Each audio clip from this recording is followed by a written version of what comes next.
So hi, I'm Luke. I'm the creator of the Games Interface channel, and additional to creating all the main menu systems, I thought it would be an interesting idea to get some friends of mine along to basically discuss different UIs.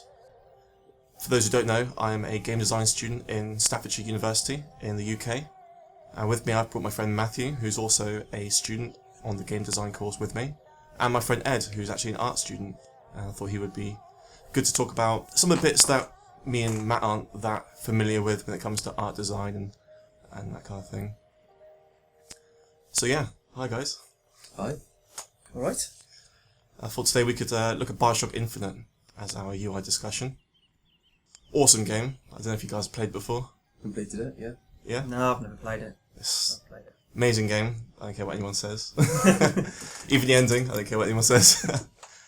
And let's get going. So here we have this is the first screen, this is the splash screen before you actually get into the menu system. As you can see, it's very animated, very interactive. It tells you a lot about the game itself without even having started it. As you can see, like in the top right corner, it already says Columbia Raffle and Fair 1912, so you can already see like you're dealing with a game that isn't set in modern world. So this is a game that's set at the beginning of the 20th century. Even in the bottom left corner you can see the characters there, bowler hats, like very traditional early 20th century fashion. It just helps to emphasise the era that the game is set in. And then when we look at the main logo, Bioshock Infinite on the screen, like what does that tell you? Stars and Reds and yellows, yeah. Very patriotic. Patriotic, and yeah, it's like the American flag, just not an American flag. It's quite obvious. But at the same time it's very dystopian. It's very damaged, very worn. Exactly. Well, I mean, was that telling us, are you dealing with something where a major event has just happened? I mean, this is 1912, so yeah. So go ahead, Matt, and let's see what it takes us. So first of all, we can see, well, the menu system. The splash screen didn't just cut to another 2D object. It actually took us further into. So everything here, this whole main menu system is like a level essentially.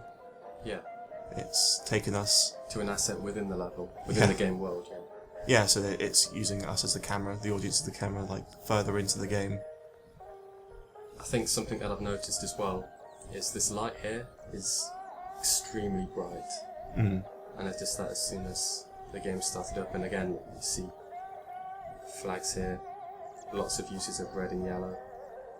Yeah, you got the flags, which look very American, like patriotic.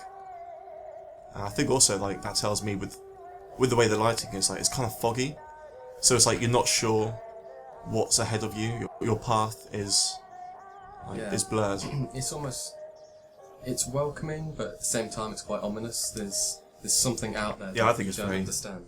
Very ominous. Yeah. Oh really? I see. I get something slightly different from that. I think the juxtaposition between the logo, which is very battered, and this, which I would say is very idealistic. Almost like, when people look back and it's like the simpler times. How you remember the past. Yeah. I mean, obviously with the fog, I get that. I think you are looking forward into the fog, but I mean everything is sort of. You've got the little child playing at the very bottom. It's difficult to see just in the select thing. Yeah. Playing with the water, and you had obviously people in the main menu just having a nice little conversation. It's sort of simpler times type of thing. Yeah, very contrasting to the game logo that we saw. Yeah. I think it's also important to point out that the reason I wanted to call this a discussion and not an analysis is because I feel with creative media it's personal interpretation. So like, what you think isn't wrong. Yeah. How you take something doesn't make you wrong. So an analysis kind of strives too far towards a correct and incorrect interaction, whereas I think discussion opens it up more. I think also with Ed coming from quite a different background, makes it more interesting. Definitely, yeah. Yeah, I mean the colour palette for this as a piece of artwork would be, obviously you've got your oranges and purples as your two different kind of contrasting colours, and they're used quite a lot in sunsets and mornings and that kind of beginnings, which It's Yeah. quite suiting for a menu. That's what I'm Just getting started. here, actually. I kind of feel it's the beginning of something. Do you get that? Which is I maybe think- why it's a nice thing. I mean, obviously, is the logo. The logo does sort of tell you something's going to happen, and the menus before anything's happened. Yeah. All these people are unaffected by whatever's going on. And also looking at the menu itself and how it's been set out, it's very much an atmospheric menu. It's all about the ambience. It's all about the events that are taking place within the game world. Perhaps the calm But before the storm kind of. Yeah, for this menu feeling. itself, there's less emphasis on the options and so on. It's more introducing you to the game almost, as if you were a new player. I mean, we can look at the colours, like, it's a very goldy style yellow tint, which, like, well, gold basically means, it evokes the feeling of prestige. It's, illumination, wisdom, wealth, and, like, symbolising high quality, which we can see in, like, in the narrative, the visual narrative on the screen. The building's also very grand, very sort of regal looking. Grandiose, yeah. Yeah, for sure, and all of the... Like, it all looks well kept. You can see the flowers and the troughs on the side of the windows. That kind of thing. Just sort of tell of high society.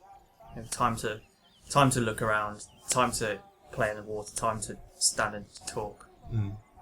So yeah, go ahead and... what do you want do you want go down to... to look options first?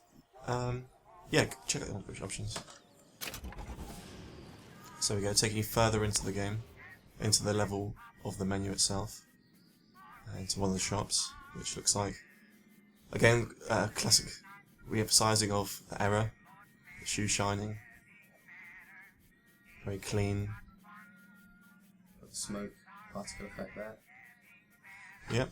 The interesting thing with this screen is, with the graphics, you can change the quality of graphics and it will show you, like, basically show you live how that's going to look in the game. So it's Like, almost, major change. it's almost two birds with one stone. Yeah.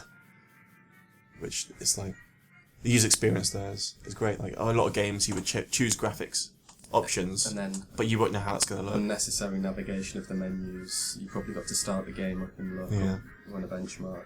At least here, like, with a character animation and this being an actual level for the menu to be in, like, everything's being rendered, everything's showing you what your graphics are going to look like in the game. Which, like, I don't really know any games that really do this. No, it's not one I've seen before. It's not common, no. It's a very good idea, really. Yeah, I think it's not a lot of people give that enough credit. And you've got your classic options, and your sliders. They're very minimalistic. There's not unnecessary stuff in there. You've got the options menu at the top. It kind of reminds you of, when you look at kind of old books, that kind of thing. You've got at the top. It's the kind of thing that you see in Fallout, actually. Well, yeah, You've got looking at it with the quite a lot of colour background, at the top, yeah. even with the background, these are like old books, like fingerprints, kind of. Yeah. Would you say that? I don't know. What do you think, Ed? Yeah, it looks. It's difficult to tell that. It's obviously very textured. It almost looks like plaster. They've been plastered on. Well, I thought it was very interesting that the you go from the main menu, which as you go forward onto the menu, the advertising dissolves and makes way for the menu, and then in this one, it pans in, and just as before you get there, the painting that's on the background dissolves, and it's placing it within the world, which I quite like. It's very. Could also be a subtle, like, narrative clue there, where your first splash screen took you further into the level. It went further into it, but this screen didn't take you even further down the street. It detoured and went left, like suddenly into a shop, which is a bit unexpected. Maybe that's like telling you not everything's going to be pan out how you plan it. It's going to be you might get sidetracked, like your objectives. Like, things can change, not everything. Don't take everything at face value. There could be a subtleness there.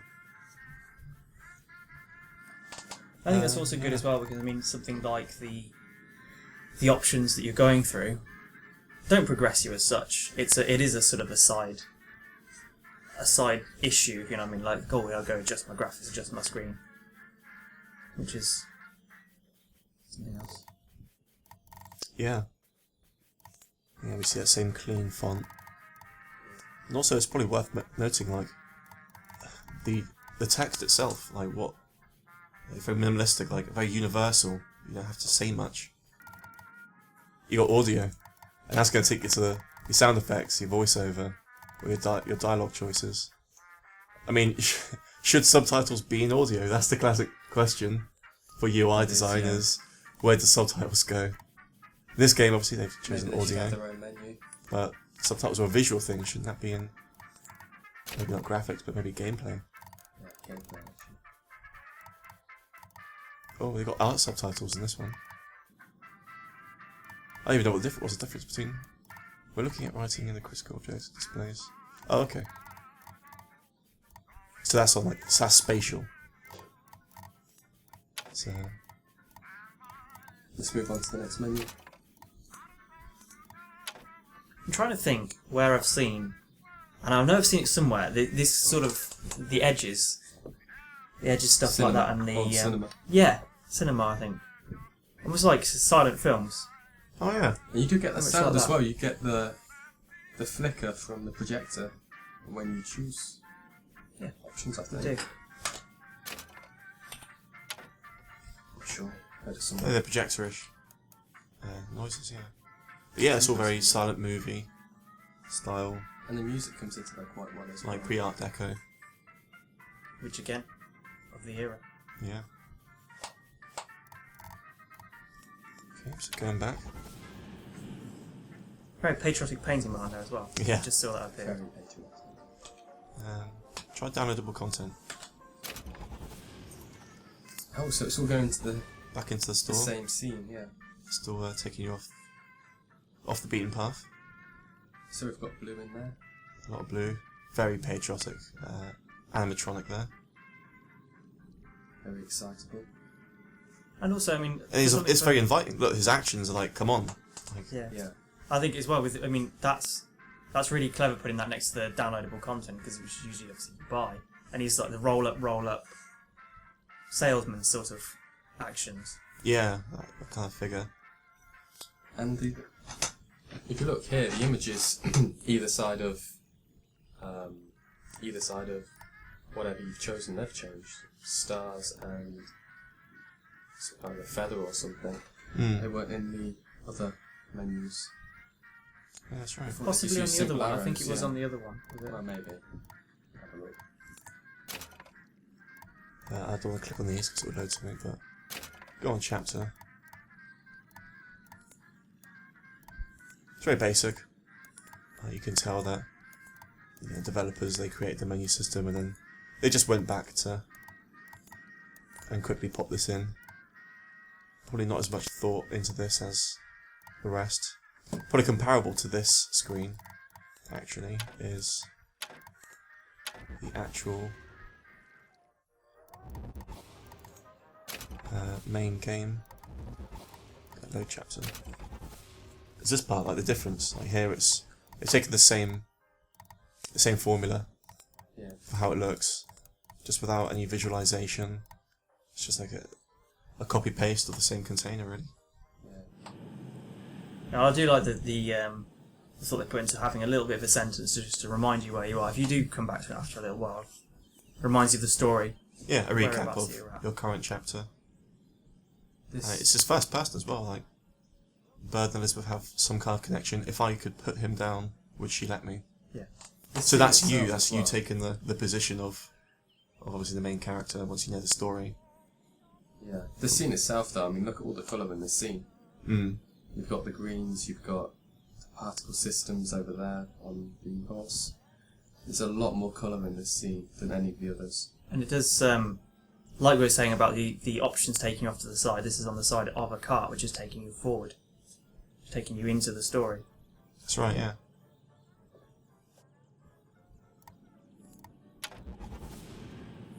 "1912", I keep seeing that as well. 1912.